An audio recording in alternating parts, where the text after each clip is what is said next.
If you keep putting something on and taking it off and putting it on and taking it off and you don't understand why it's not working on you, chances are proportion is the problem. Proportion is the problem. It's the reason why things look better on some people than they do on other people. It's about getting that proportion right for your body. So today I'm going to talk about 10 ways that you're doing proportion wrong and how to fix it. Stay tuned.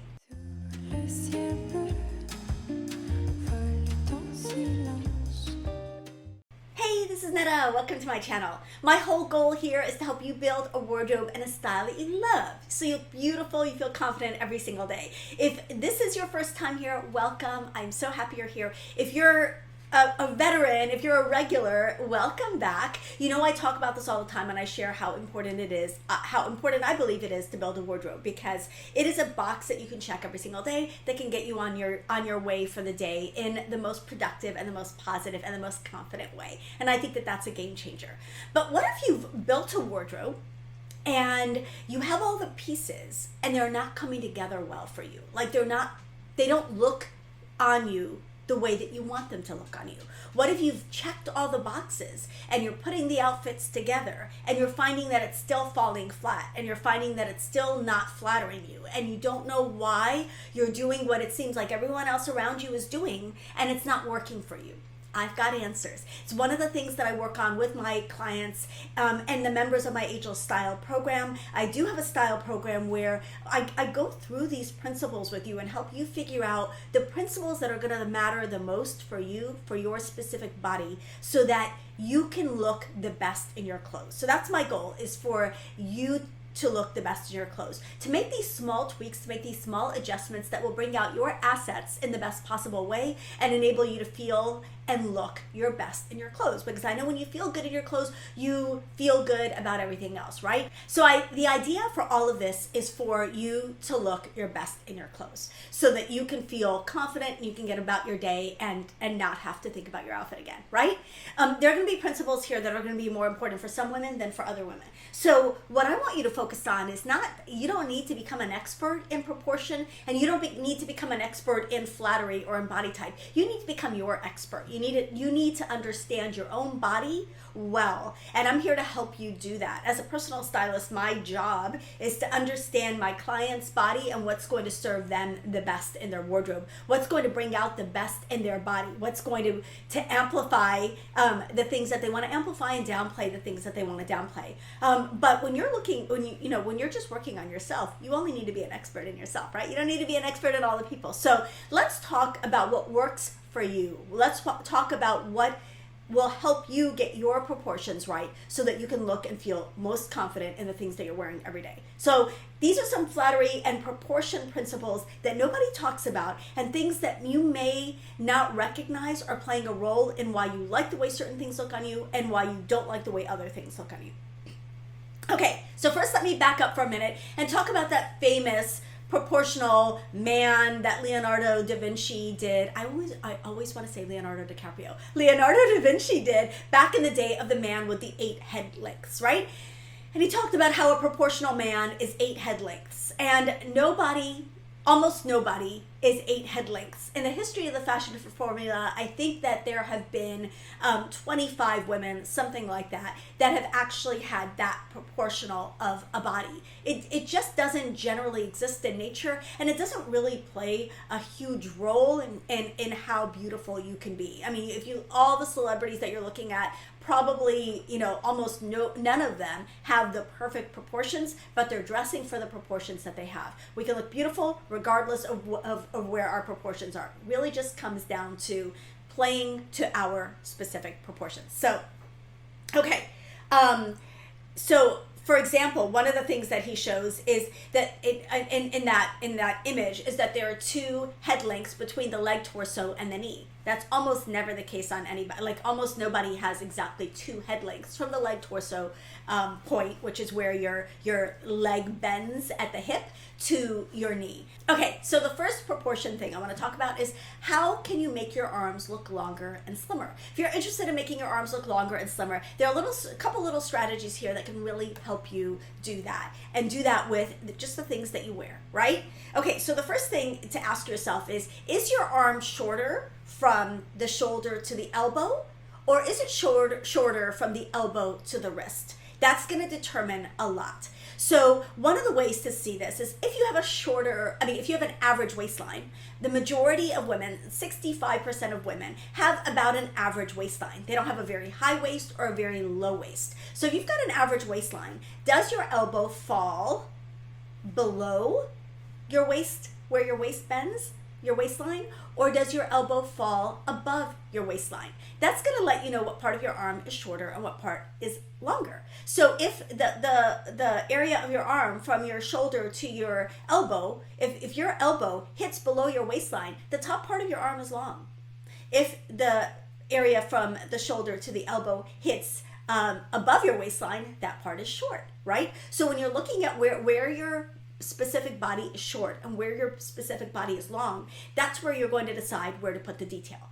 You never want to add detail to a part of your body that is shorter unless you want to accentuate the shortness in that part of your body. So just something to think about. So if you have a shorter upper arm, maybe you don't want to do a full voluminous sleeve or one of the new puff sleeves that's out. If you've got a short lower part of your arm, then you may not want to do a dramatic cuff, a really big bracelet, a really chunky bracelet, cuffs on clothes, cuffs on shirts and on dresses.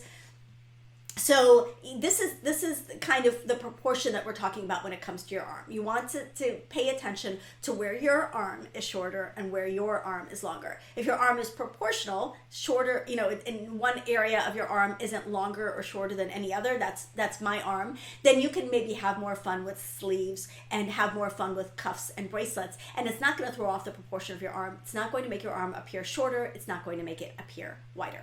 Okay? So what does this look like numbers wise?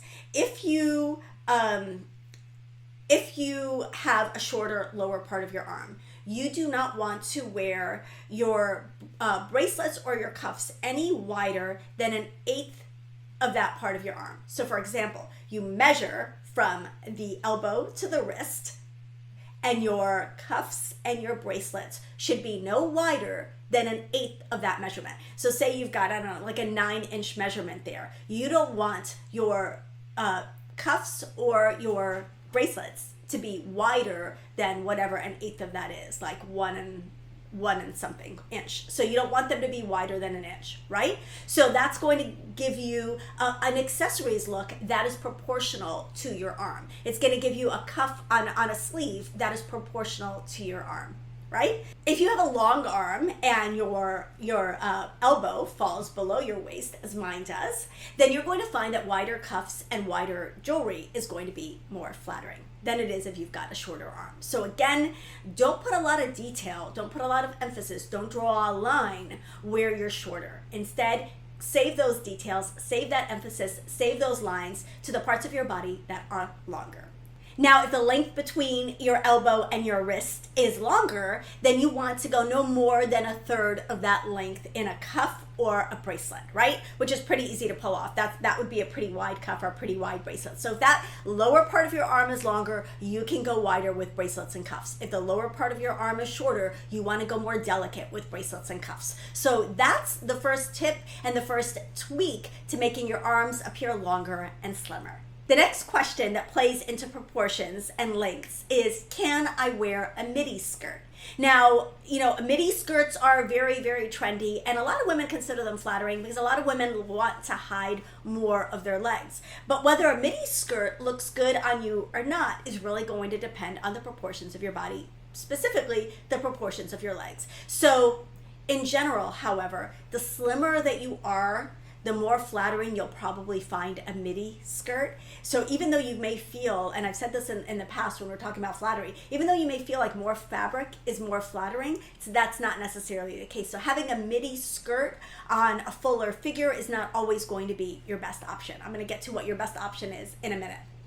But for a midi skirt, you need to nail the midi skirt length. It needs to be a perfect length for you. If the midi skirt is not at the perfect length for you, you're going to find it unflattering. So if you're always putting on midi skirts and you don't know why they don't look good, that's the reason. It means the length is off. So that's the first thing to look at. Should it be shorter? Should it be longer? The Fashion Fit formula gives you your exact lengths, but go ahead and try on all your midi skirts. Take pictures and decide like which of these lengths looks good, which midi skirt looks good on me, and then measure that length from the waist to the hem. You really want to get that length exactly right with a midi skirt because they are hard. It can be hard for a midi skirt to be flattering. So it has to be the exact right length. So if you find that a midi skirt is hard, that is the reason. A midi skirt is generally going to be more flattering on someone whose legs are proportional, whose legs are longer or slimmer in proportion to their body. So for example, I'm 5'2", but my legs are long and my torso is not. So I can wear a midi skirt more successfully than someone else who is 5'2", who has shorter legs and a longer torso. So it's in relation to your body.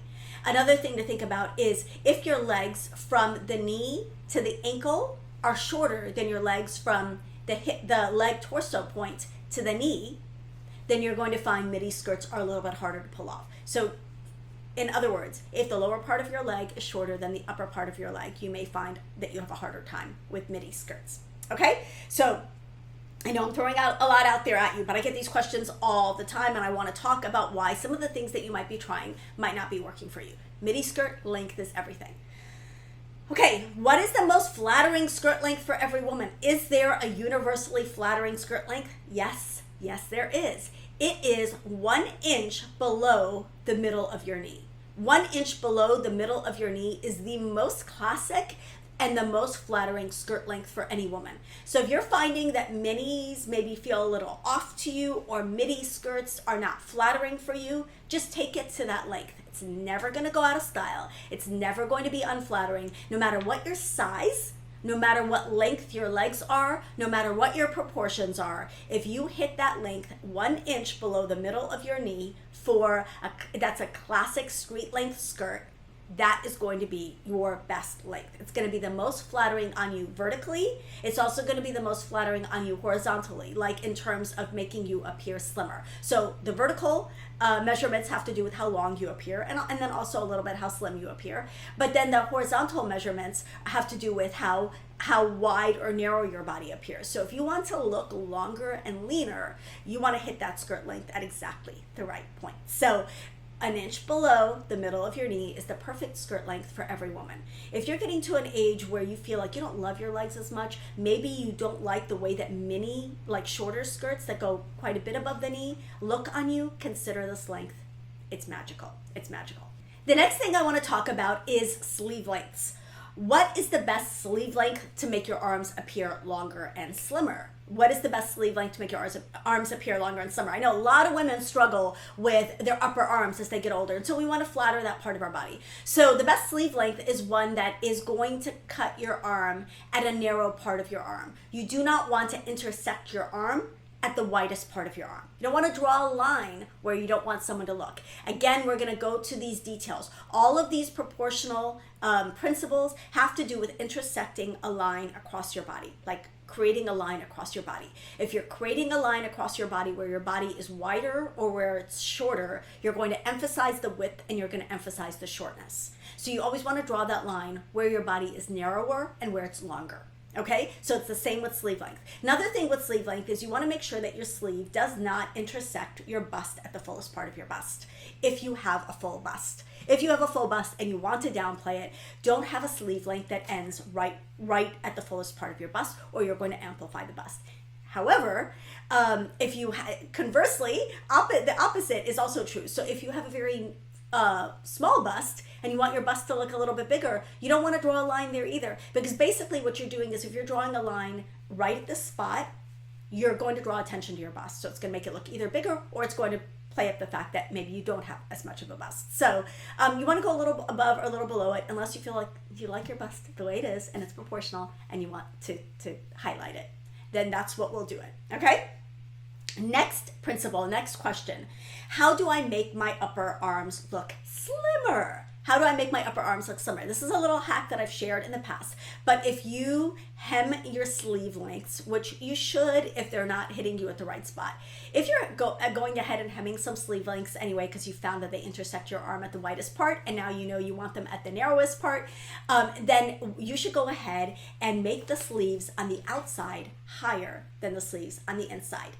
This is going to not only make your waistline magically appear smaller for some reason, I don't know why, but it's also going to make your arms appear narrower and slimmer. So I'm going to pop up a picture here of what that looks like, but you want your arms, your sleeves to be angled up on the outside and down on the inside. That's going to create the longest, narrowest, most flattering arm length and arm flattery detail. So just a little tweak. If you can sew, that's amazing. If you can't sew, find someone who can, find a great tailor, and get some of your sleeves, especially in the things that are the most important to you, get some of those sleeves altered so that they bring out the best in your arms.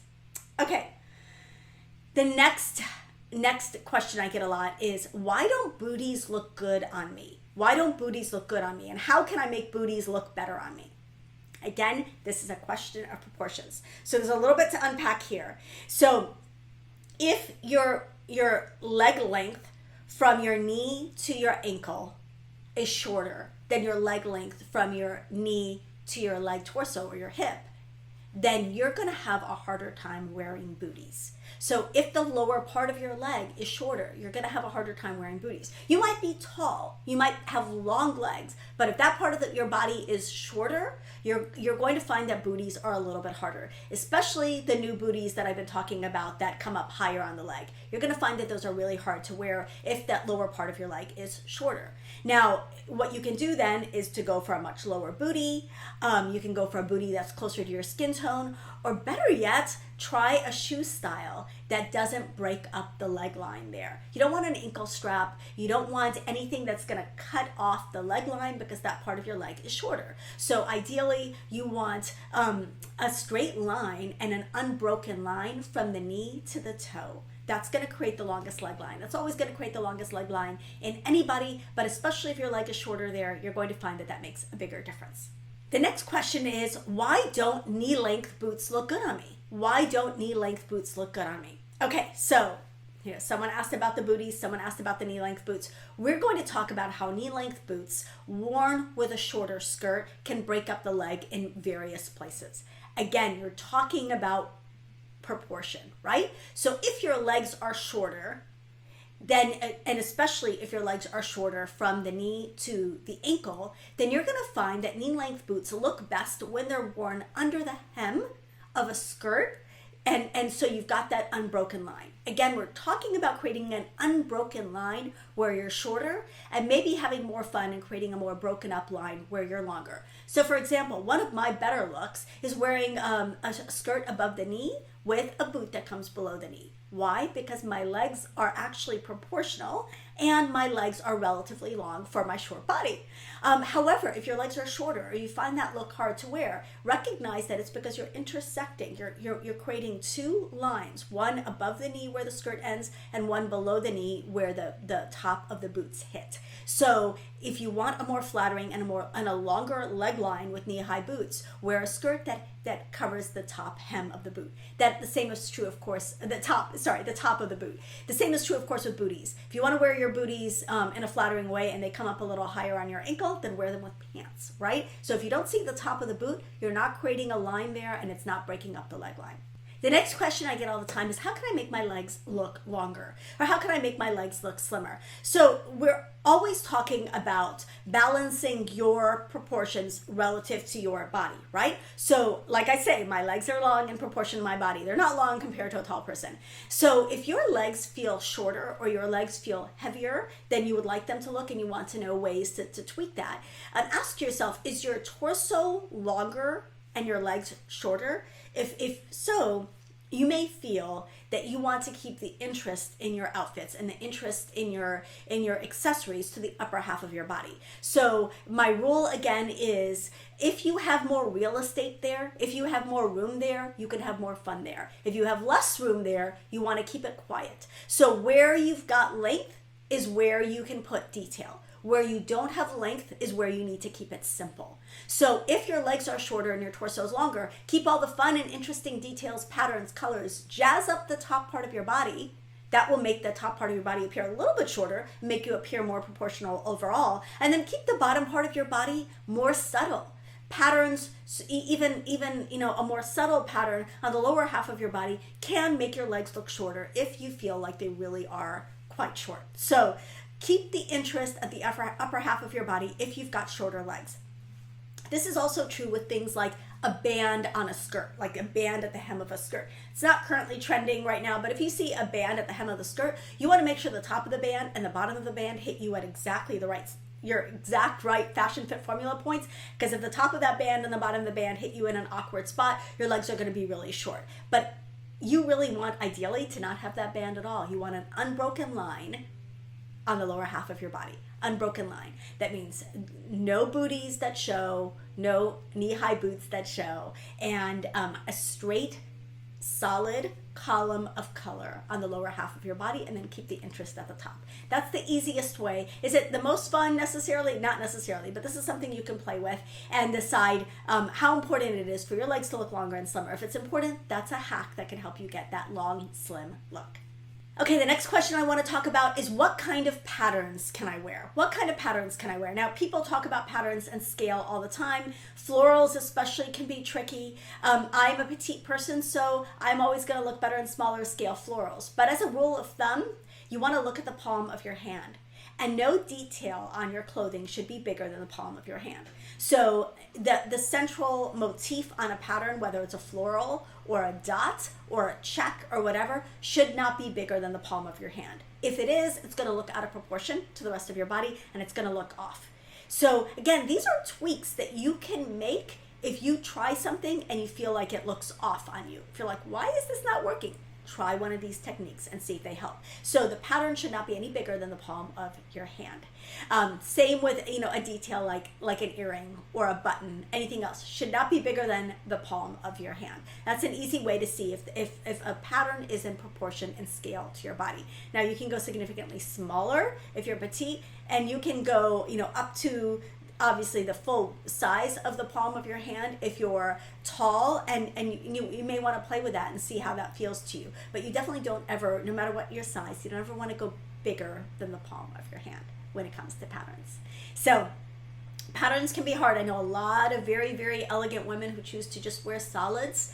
I will say that solids are always going to be a safe choice. However, if like me, you're a pattern person and you want to know how to wear them more successfully, that's one way to think about them. Now, there are a lot of other things that play into pattern, like color and contrast, and I cover those in other videos, but today I just want to talk about proportion. The last question is kind of a broader one, and it's, how do I make my body appear more proportional? I kind of alluded to that a little bit, but again, you want to keep details on the longer parts of your body, and you want to keep it minimal on the shorter parts of your body. Now, if you think about something like color blocking, which has been trending for a really long time, you want to pay attention to where the color blocking intersects your body. So for example, if you're wearing a color blocked, you're wearing a bright colored tunic over bright colored pants and you're doing a color blocking look that way, recognize that bright colored tunic worn long over a bright colored pant is going to make your legs appear shorter. So use color blocking, use pattern, use detail to your advantage to create more proportion in your body. So again, where you've got room, that's where you put detail, that's where you put pattern, that's where you put lines. Where you don't have room, that's where you keep it simple. So where you're shorter, keep it simple. For me, for example, and it's also true about where you're wider, I don't like to draw a lot of attention to my belly area, so you're not going to see me do a lot of zhuzhing. There's not going to be a lot of detail. There's not going to be a lot of emphasis put in the belly area, because I don't really want you to look there. I would rather have you look here or at the lower part of my leg or wherever. So we all have to decide where we want the eye to draw, and really the magic of style is that you can really create an illusion and you can create the effect that you want that makes you look and feel your best and you're most confident in your clothes through just a few tweaks. It's just a few tweaks. Mostly these tweaks have to do with hemming, which is always the least expensive alteration. If you want to know a little bit more about the Fashion Fit Formula, I would definitely encourage you to check it out. Just go to netamanley.com/fashionfitformula. It's an incredible, very, very mathematic based algorithm that will tell you where your exact best proportions are and help you look and feel your best in your clothes. It's part of my Ageless Style program, and so if that's something that you're interested in and you're interested in having my eyes on your proportions, on your body type, and helping you make those tweaks that are going to help you look and feel your best in all the trends and all the things that we're talking about. When we put outfits together, why do some fall flat and why do some work? A lot of times proportion is the reason, and I'm here to cheer you on in that process. So love you guys. Thank you so much for sticking with me to the end of this video. I know I covered a lot. Don't forget to hit like if you like this video. Don't forget to subscribe so we can hang out again. And don't forget to comment. Let me know which of these tips blew your mind. If you had a little bit of an aha moment, I want to know. Let me know in the comments. Love you guys. I'll see you in the next one.